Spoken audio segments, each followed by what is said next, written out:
Welcome to another episode of the Peak Potential Success Show. My name is Fong, and today we have not just one amazing guest, but two amazing guests. They come highly recommended by a lot of people. In fact, I see them all the time on social media. They post lots of great content, lots of great value content, lots of creativity, always fun and exciting, high energy, and I can't wait to have them here. They are the powerhouse couple in the investment world right now. They come with very technical backgrounds. One's a pharmacist, one's a microbiologist, but while doing so, they've also built a very impressive real estate portfolio as well. Today, they transitioned from healthcare academia into becoming private real estate financiers, and they've also by providing private capital solutions to real estate investors all around the world. They love building strategic relationships and, of course, elevating others around them in their community, helping them succeed, grow, and, of course, become more and more successful and more wealthy. One thing they truly believe in is when you lead with value, stay consistent, and of course surround yourself with other people, the right people, then things change for the better, success will come, and happiness will come as well. So please welcome entrepreneurs, relationship-driven investors, Marilyn and Peter Adamo. Thank you for being here. Thank you. Thank you Thank for you for having having us. us. We're very happy to be here. Awesome. Well, it's always a joy speaking with people who's done so much great stuff like the two of you, who's achieved in so many different aspects of their lives, from being very technical to being somebody who's in entrepreneurship and business right now. And I just need to know, how did you transition from who you were to who you are today, and just the trials and tribulations and the challenges that the two of you have gone through? Basically, your origin story.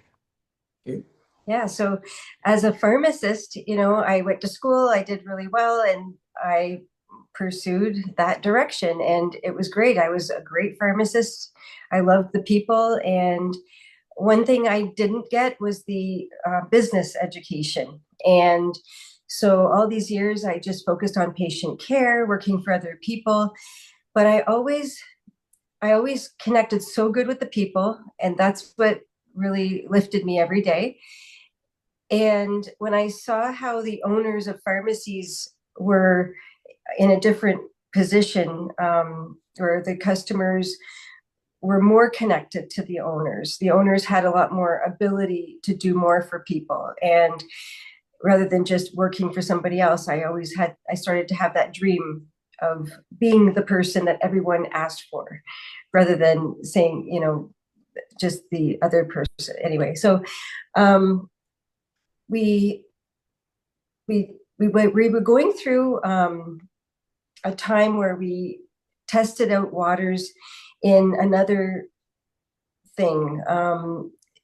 It was like a network marketing, which it really wasn't a big thing. It wasn't that great, but we learned about business. And during this process, we did a lot of events where we listened to motivational speakers and business talk, and it started to really open me up to think, I could be an owner, I could own something, and so we started looking into it, and then we thought, let's just do it.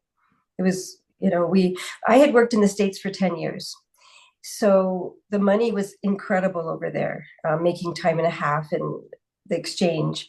And then when my kids were born, I wasn't able to work as much. And coming back to Canada, it was a lot less money. And we built a big house, and we had all these dreams, and we never thought past in the future. So we had to kind of make up for that income that we weren't getting. And so we bought rental homes, and Peter kind of took that over, started to have kids. And when I thought being an owner of a pharmacy would probably be the next step for me. So we did that, and I loved it. I built it up from the ground up and focused on patient care and did amazing. And Peter came to join me because I had to focus on patient care so he could focus on managing the business and the people. But we still didn't have the business background that we should have. And we didn't know how to scale. Like everything we're learning now, we had no clue. And when you don't know what you don't know. And it got to a point where I was just working nonstop, 24/7, and I felt like I was on a treadmill, and I thought the only way I'll stop is if I die. I didn't know ever how to stop, but we weren't doing it right. Now I know. So we just decided to make a change and get uncomfortable, and yeah, you go ahead. Yeah. So basically, and I also want to say that when Marilyn was a pharmacist in the States, I mean, when it came to networking and working with patients and just networking, she actually won. She worked for, was it Rite Aid at the time? She won the best pharmacist in all of Michigan for patient compliments, for the number of patients who would call and compliment her, and even wherever she worked, whichever pharmacist she worked at, the patients just loved her. So she decided to open up. We decided to open up our own pharmacy because she saw things out there like that. She knew that she could do a better job taking care of her patients. So we opened up our pharmacy, and we were so busy. We did so well. She knew our patients. She knew their history, their profile. I mean, they came in. It was like seeing their own doctor, basically, and everybody wanted to work with Marilyn. So we really built up a successful pharmacy, and it's because of how much we cared about our patients and how well we networked. At the time, I was working at the University of Windsor, and I was helping to run the biology department. And after about a year of opening up our pharmacy, I had to leave there to help Marilyn out because it just got so busy. And I took care of the front shop, and basically I would talk with our patients while they waited to get their prescriptions filled, and it was a really good dynamic. People just loved coming to us, and we just built up our business through word of mouth. We never had to advertise. It was all about patient care, and at that time too, as Marilyn mentioned, we grew a real estate business. We ended up having 18 rental homes in our city here in Windsor, Ontario, and that was interesting. But they were rent to own, so basically a portion of their rent would go towards the purchase price of the house that they would eventually take over. So we did very well at that time, and it was just basically. It was very fulfilling because we took care of our patients, and we were just we are blessed to have met these people. Yeah, one thing, like when people were dealing and they would come in for help with whatever their health care, I liked being able to find solutions for people. When I worked for somebody else, I wasn't able to go above and beyond like I was able to as an owner when it was mine. And I just loved how I would take on that challenge that when people were not able to get, they weren't able to have the care and the quality somewhere else, I was able to provide it. And they would notice that big difference between anywhere else they went. And so that really drove me. And, I just, the patient, it was like supply and demand. The better I did, the more they wanted. And the more I worked hard, and it was great. Yeah, we never said no. Right. No wasn't in my vocabulary. I would find solutions. Like everything's figured out. And that made us stand out as a pharmacy because we didn't say no. We always found solutions. So then when I was working nonstop, like 24/7, and I got sick because I overdid it. And I was one of those perfectionists, and I had to do it myself. And I had trouble trusting other people. And it's a lot when you're a pharmacist, you've got people's lives in your hand. So I didn't trust anybody else because I knew everybody better than their own doctors knew them, and so I did kind of overdo it. So I got sick, and then that's when I realized I could never go back and do what I used to do. And we just decided to make this big change, and we just took a leap of faith and jumped in. And we had no idea who JT Fox was, and we were looking for our new direction, and we came across him, and we just connected. And it was kind of a fluke. I mean, we went to this event in Toronto back in May, was it last year of 2024? And it was called the Multifamily Real Estate Conference. And actually, we met a lot of people there that we still talk to today. And I still remember, you know, they had Robert Hersevich and Jordan Belfort. And then at one point, they started playing this film, and it started off with Arnold Schwarzenegger. And I said, "Oh my God, Arnold Schwarzenegger is here!" And JT Fox was standing right next to him, you know, in this film. And the guy next to me says, "I don't think so." And then the next celebrity, and there's JT. So then eventually JT came out on stage. We didn't even know who he was, but we loved his message. It was very inspirational. It really kind of struck a chord with us. Yeah. So we signed up for his Double Down 2 weeks later, also in Toronto, and we went to that and loved it. It was it a 2-day event, Marilyn? Yep. A 2-day event, and we became insiders then and there. Yeah. And we didn't know what we were getting into, but yeah. So it's been a journey. It's been a journey, but we just knew we just listened to our intuition. And we had started out with private money lending, and that whole journey led us to more and more connections and building relationships within the community. And then people in the community and JT introduced us to Toby Potter. And from that point on, everything just connected, and now we're helping build up his company. Yep. That is awesome. From what I gathered, like your path has 3 really big changes in it. The moment you decided to jump into real estate, the moment you decided to be your own pharmacist, and then the moment you decided to do private lending. Each one of these moments required a lot of, I don't know, analysis on your side before you actually jump into it. What was it about real estate that made you go, you know what, I'm going to jump into this and I'm going to make it work? How did you make that work? Well, we always loved real estate and real estate investing. You know, as I mentioned, we had 18 homes. You know, then, you know, we could have invested and purchased more homes. And we ended up lending money to a local, somebody here in Windsor that we knew for many years. And it was quite a bit of money, and the experience was not very good. You know, we had a promissory note, and it took us a while to get our money back, you know, because it went past the deadline, and it took some time. So but we knew that we liked the idea of lending money because that was a way to help people.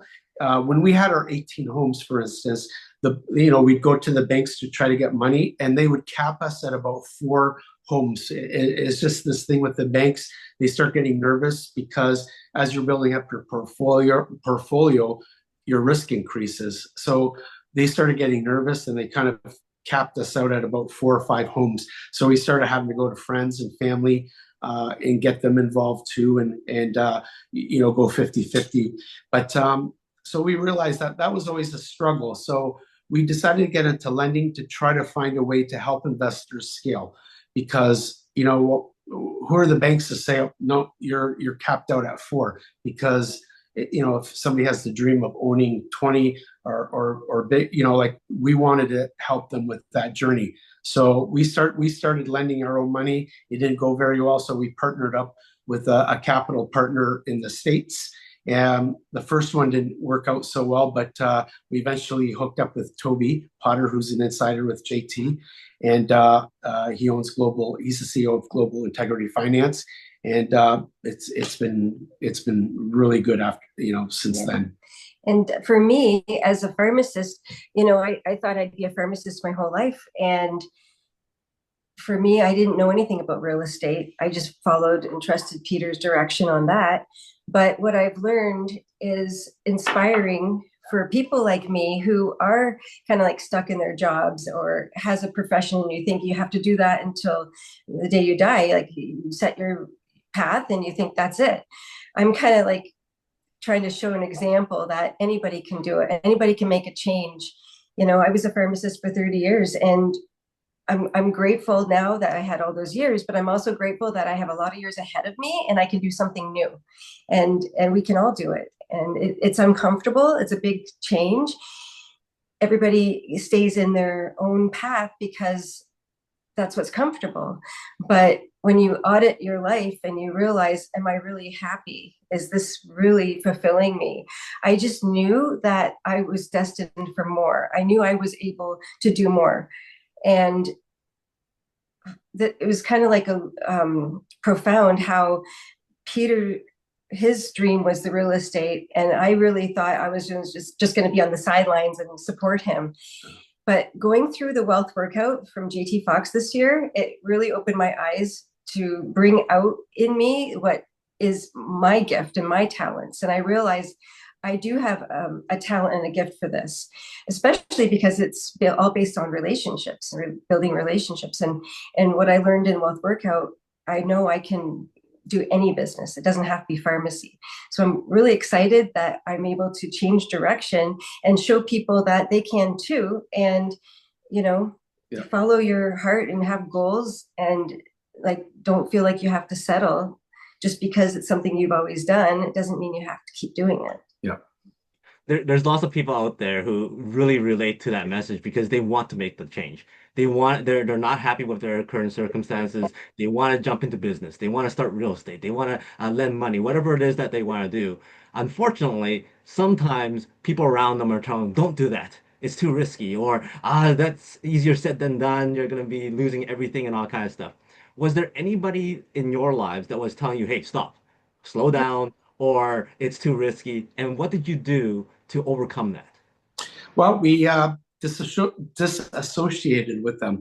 If we had friends that would say that, you kind of look, okay, what are they doing with their lives? And who are they to tell us not to do this or that when, I don't want to say they haven't been successful themselves, but they haven't gotten to a place where they can actually legitimately give us that kind of feedback, so we had to let go of a few friends just because of the relationship, just it wasn't good for us. We wanted to elevate ourselves, so hooking up with JT and his community, which was eye-opening, the caliber of people such as yourself that we've met, it put us in a whole new world. Yeah. And we realized these are the kind of people that we want to associate with, because when we tell them what we want to do, they're so supportive and they give us their feedback, positive feedback. Maybe you could do this, but it was always in regards to how to get to that point quicker. Not like, oh, you shouldn't do that because you're going to fail. Nothing like that. We've met so many successful people like Bonnie Laszlo, Toby Potter. I'm kind of drawing a blank because of all the great people we've met. Yes. Yeah. And that's the whole thing. We realized that running our pharmacy, we were at a certain level and we did really well. We built it up from the ground up, but we didn't look to the future. We were just kind of like living for the day, and we didn't have anybody to look up to. We didn't have a plan. Now, with all the coaching from JT and all of his coaches that he has, the speakers, we're learning about how you have to always surround yourself with people who are doing better than you. And when you see yourself, like our goal is to be in a certain position, and we find people in those positions ahead of us and follow and get close to them, so that way we can learn and always focus forward. Before, we didn't have anything to focus on, so now it's all about, we learned the power of surrounding yourself with the right people. It's like a magnet, right? You can't help but elevate yourself when you surround yourself with people that are so much more successful, because it just draws you in that direction. Imagine if you surround yourself with people that are at your level or even less. How do you move forward? You have to surround yourself with successful people who are willing to help you, or if you want to emanate, just it's almost an impossibility not to elevate yourself if you do that. Yeah, and then you're able to serve. You're able to be an example and lead others that way. Yeah. So it's I can't say enough. It's just been very transformational for us. Yeah. I totally agree with everything that the two of you said, especially the fact that when people aren't where you want, when you're listening to people who aren't where you want to be, then that complete defeats the purpose of asking that question. I Yeah, had somebody come up to me and go, what do you think about crypto? I'm like, well, crypto is great as long as you have the right mindset and the right people supporting you and teaching you and guiding you. And he goes, yeah, crypto doesn't work. I'm like, well, how do you know? He goes, well, I talked to somebody and he told me it doesn't work. I'm like, well, is that person successful in crypto? He goes, not at all. I'm like, that's why. Why did you ask him? yeah, Right? exactly. So you have to ask those people who are already successful in what they're doing and the people that you actually want to emulate and become. And that's something that two of you are doing right now, and something I highly recommend a lot of people out there do when they want to achieve something, when they want to be something. Ask the people who are already there and been there and done that. And that's the power of mentorship, coaching, and all that kind of stuff. Now, Marilyn, you mentioned before that you changed a lot of different things in your mind. You've learned a lot of different things, and you basically had to stretch yourself. Same with Peter here. You had to stretch yourself to become the person you are now. There's some people out there who goes, okay, I'm going to try doing this. I'm going to try going out to network, but they're truly introverts. They don't like networking. They go out there and talk to people. They don't like that either. They feel awkward. And when they feel awkward, they also feel like, well, I'm no longer authentic. It's not me anymore. What's that line in which you being authentic and you stretching yourself so that you're still you and not being fake? How do you manage that? I don't think we're never fake. Yeah, I think what you see is us being natural, loving what we do. I don't think we really ever stretch ourselves, yeah, because then it's not enjoyable. We love what Marilyn and I do on social media, especially what Marilyn does. It she loves it. We love it. Like when we go initially when we started doing lives, it was uncomfortable. And Marilyn actually can tell you the story how that all came yeah, about. But uh, but at first I was a little uncomfortable, and but now I just love it. Like Marilyn, like every day we try to do a live, and Marilyn will say, she'll tell me like, you want to do a live? Man, no problem. And we just basically just do it, like, and things come naturally. Like being on this podcast with you, Fong. Like, back in the day, if it was a year ago, we would have been really overthinking it. But we know now that we just be natural, be ourselves, and we'll just talk about yeah. whatever you ask us. This reminds me when I was younger. I'm sorry. Our dog is like in the cage digging. Sorry, that. Well, it's one of those things where I know there's people out there who goes, yeah, I feel awkward, I feel fake when I'm trying to do this and that. But when you do it enough, eventually it becomes you. Eventually it becomes Yeah, second nature. Same with interviewing, same with speaking and networking and all that kind of stuff. You will have that discomfort period at the beginning. And once you overcome that discomfort, you become very natural. You become Yes. more presentable and engaging. And Peter mentioned about the whole live stuff. I mean, I had so many problems trying to do my very first video. It's completely ridiculous. Like I was challenged to do videos online, and I remember my very first video took me 170 some takes, and I'm like, this is stupid. This is taking way too much time and in over my head. Whatever, just post and don't even look at it. What was your process mindset wise to overcome the okay, let's go live? Because live is another level than just yeah, doing video. Yeah. Marilyn will tell you the story how we started doing it. But just to reiterate what you're saying, actually, it doesn't have to be perfect. In fact, yeah, people prefer imperfection, yeah, whether it's a podcast or a live. That's what people yeah, absolutely love, and that's what draws their yeah. attention. But Back, she has the story about yeah. how we started doing it.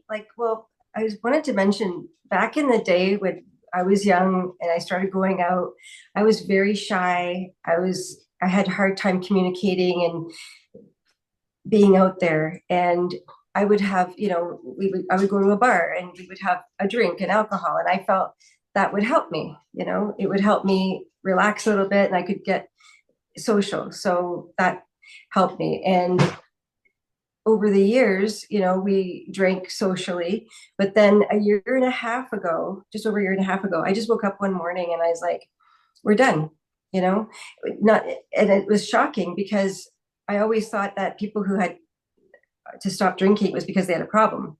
We never had a problem. So why stop? We enjoyed it every day after work. We'd have a drink, but just something hit me one day. That's it. We're done.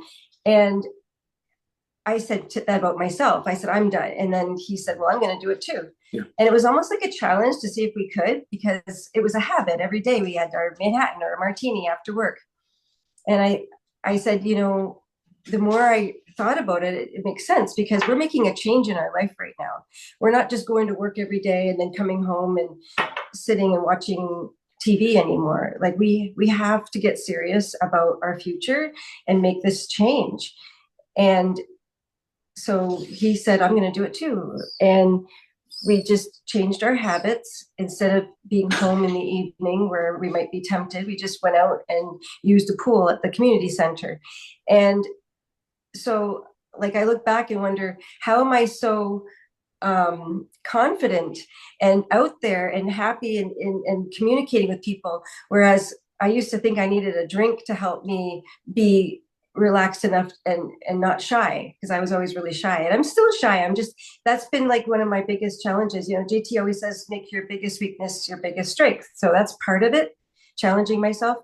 And I think stopping drinking alcohol has been the best thing we've ever done. Yes.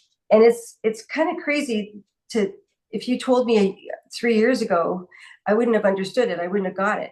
But now that I'm on the other side of it, I look back and say, oh my God, if I knew then what I know now, I probably would never have drank in my life. And you don't need a drink to feel comfortable and to not be shy. You need to just build the confidence within yourself, and having coaches and listening to them talk and following them and being coachable has been a big part of that. So I'm really grateful for that, because I was never like this. And now, back to that, what was the You're going to tell question? the story about how we started doing lives. Yes. So we have a friend from Windsor who sold her businesses here, went to the States, and she became very successful and started coaching. So we didn't even know anything about that part of the world of coaching and being out there. So we started following her, and she coached us for a year. And at the last live event she had a speaker come and talk about doing lives and things like that. And I was not able to hear a lot in this talk because of a hearing problem, but I was really interested. So afterwards, there was a little boat cruise, and we were on it. I was talking to this person one-on-one, and I asked questions, and she just said, you got to do a live every day. And I had no idea what she was talking about. And because I felt embarrassed, I wasn't listening as well as I should have for her talk. And so I said to her, well, do you want to do one with me now? You know, and I thought, well, let her lead it and I'll learn from watching her and following. And she said, okay. So we did a live together, and I learned from just by doing it with her, whether I was ready or not. And she challenged us to do one every day for 30 days. And she just kind of told us a few little tidbits, and we took it on. And when we get feedback from people, it just gave us that confidence and motivation to keep going. So that was back in November 4th, and we're still doing our lives every day. So. And I try to get creative. Like when JT did his wealth workout, and he had us follow him one every day for 30 days or something. Every day I would do it, and then I would think about how we could implement that into our business, and then make a little live about it. Sometimes we got creative to make it fun. That is awesome. Marilyn mentioned the fact that there's so many different challenges, and those challenges usually it comes with fear. Peter, how would you overcome that fear to meet that challenge? Because I'm sure that when the person goes, hey, let's do it live now, there was a little bit of fear in you, but you overcame that. What would you say is your way of overcoming fear to meet certain challenges?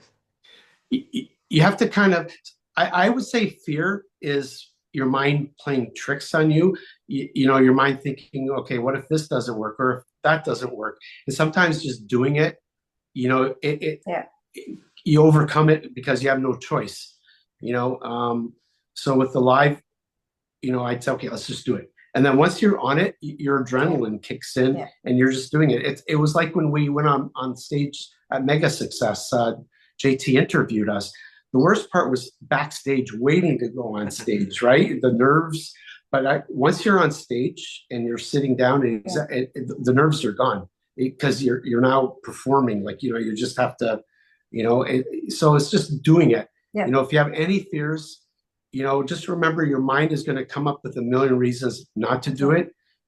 But that one reason to do it, that's what you have to go with. The fear is the procrastination. The fear, the longer you wait to do something, the more you're letting the fear distract you. And if you just think of it, it's just a distraction, and just do it. You just got to just jump. It's like I remember standing on the top of a diving board, a really high diving board. And if you're in fear and you're just waiting and you're just prolonging that agony, it's kind of stupid when you think about it. You just jump. Yeah. Just jump and just do it. And you let go of the fear, and then you can keep doing it. And once you do it once, the next time isn't as difficult. Yeah. And then the next time after that, until you get to the point where you're very comfortable with it. Yeah. And everything JT is teaching us is helping, because speed of implementation is always in my head, and like done is better than perfect. So I've let go of being a perfectionist. And that's a big one. Yeah. That's a huge one. When I used to just do videos, I would, take pictures and videos and I would post them, but it would take me forever to make it perfect. Now we just do a live and it's one and done. It's not perfect, but who cares? And then we just keep moving on. I always get a kick after we do a live. There's times when Marilyn says, "Oh, I don't think that one turned out very well." And I say, "You never know." And then we'll watch it and we'll just start laughing because it's just so imperfect. But it's that's what people love watching, is the imperfection, and it's just us being us, So it's funny. The ones that you don't think turn out very well are actually the best ones. Yes. And then once you do one, and then even if it's not perfect, just remember you're going to do another one and another one and another one, and they're going to get buried. Nobody's going to go back. Like when we're doing them, it's very rare that anybody's even watching them. So it's like, who cares? Nobody's watching. And then when we watch it again, we just, okay, sure, I'll put it out there. So I put it out there, and then the next day we put another one and another one. So they get buried. And I really don't think anybody's really analyzing. People are busy. They got their own lives. Yeah. Nobody's going to sit there and analyze something.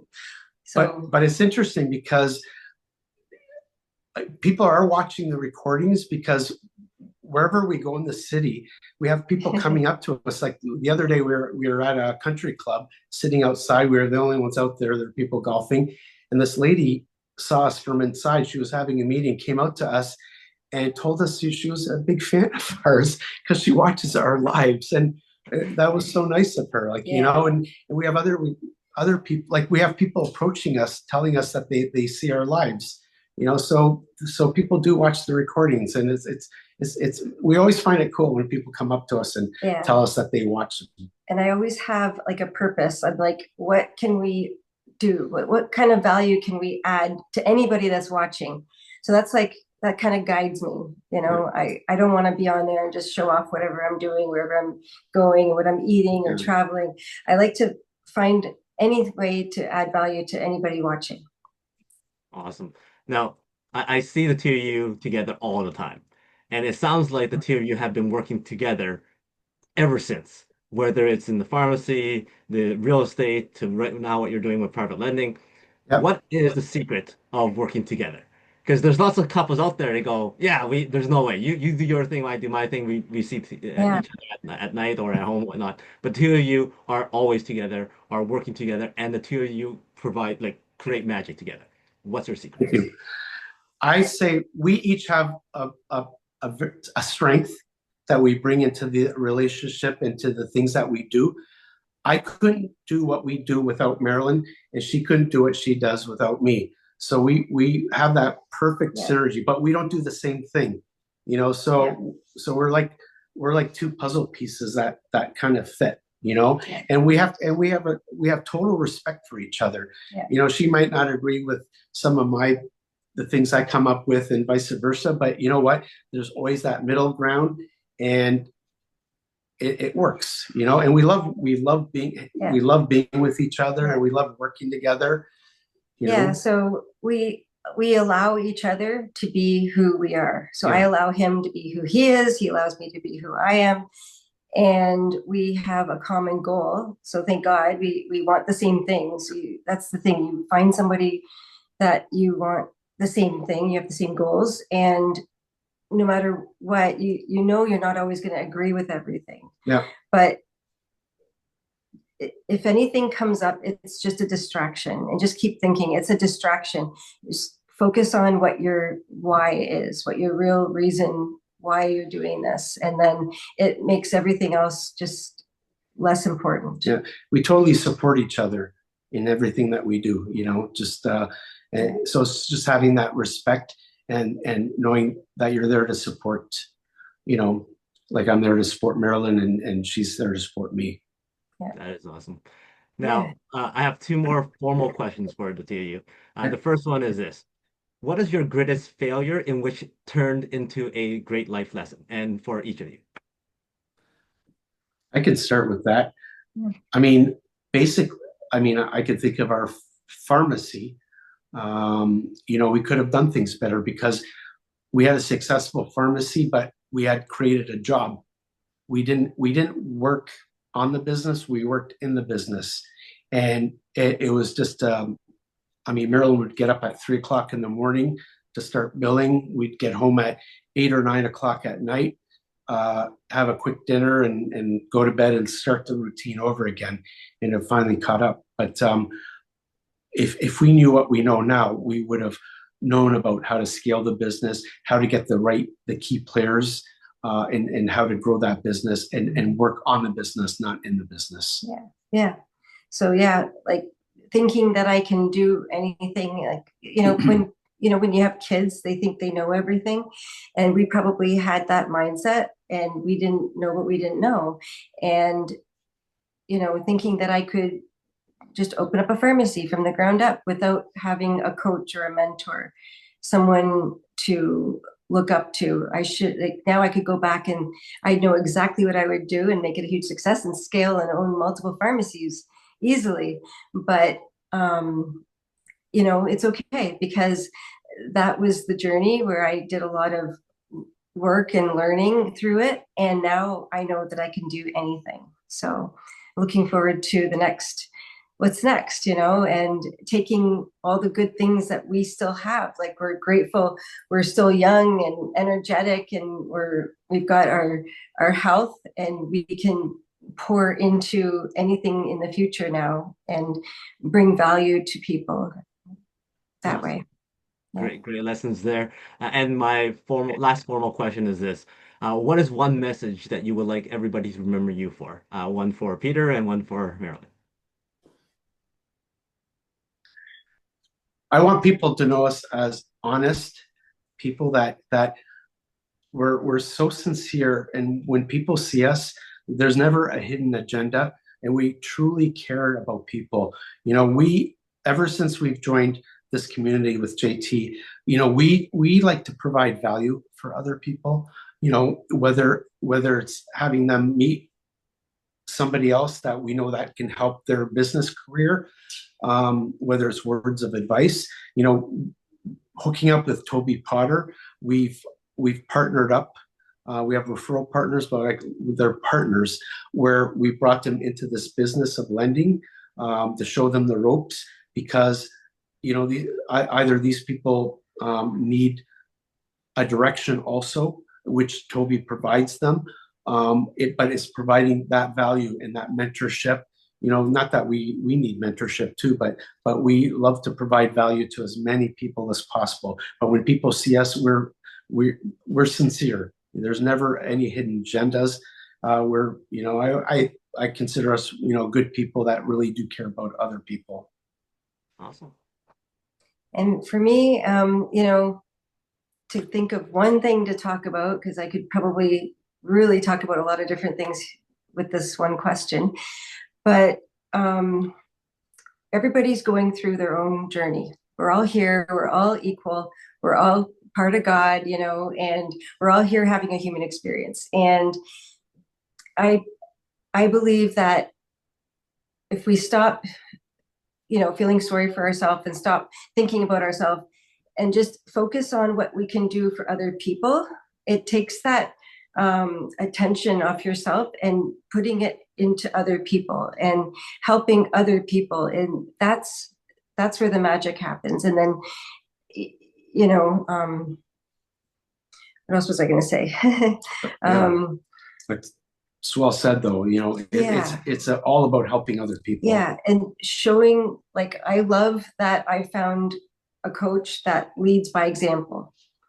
And you don't have to, it's not coaching where you're in school kind of thing. It's you follow someone and you're learning by their example, and then you do it yourself.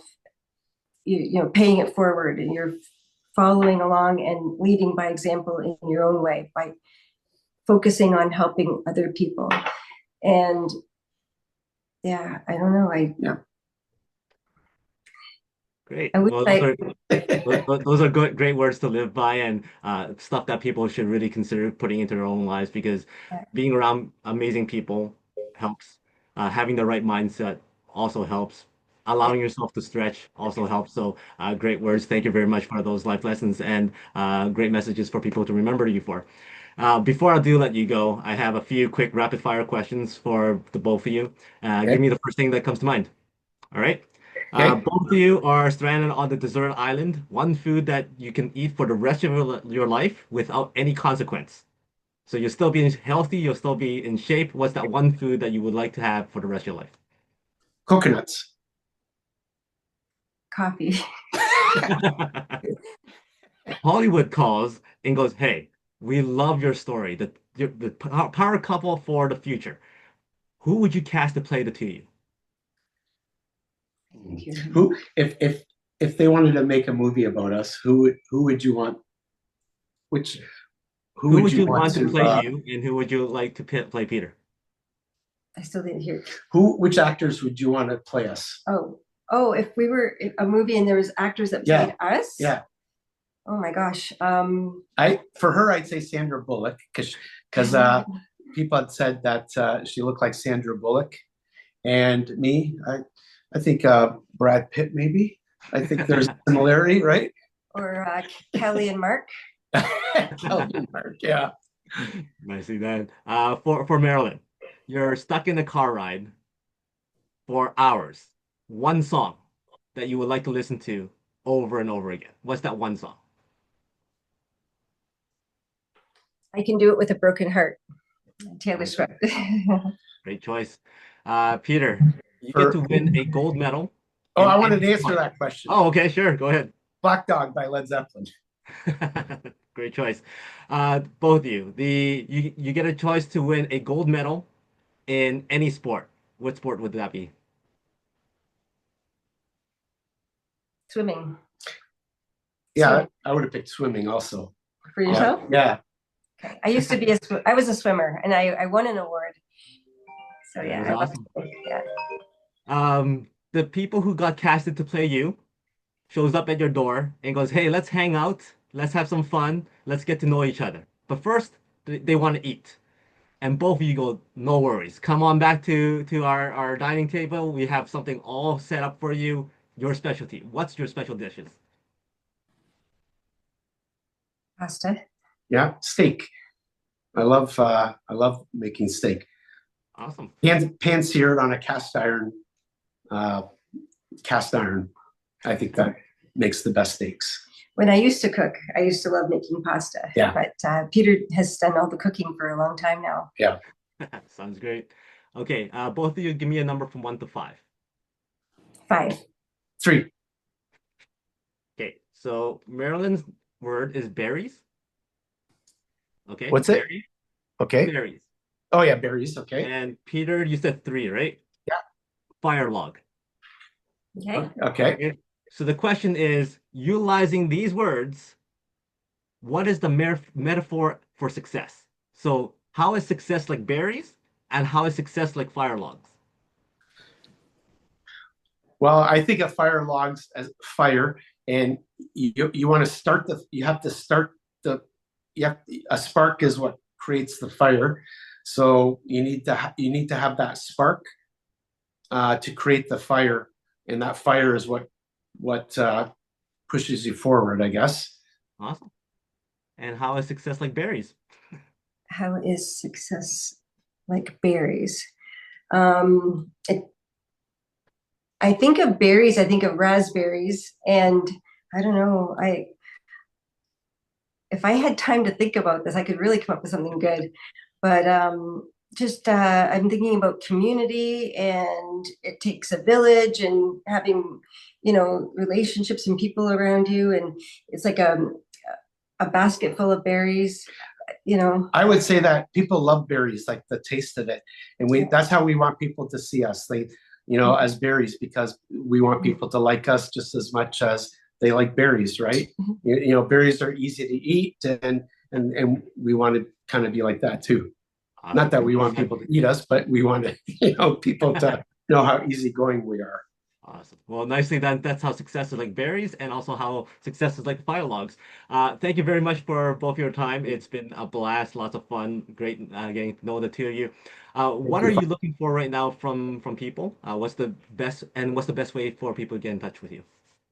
Yep. I mean, they can either look us up on Facebook or Instagram and message us, and or email us at I'll give us our PM, so Peter Marilyn PM Adamo ADAMO 123 at gmail.com.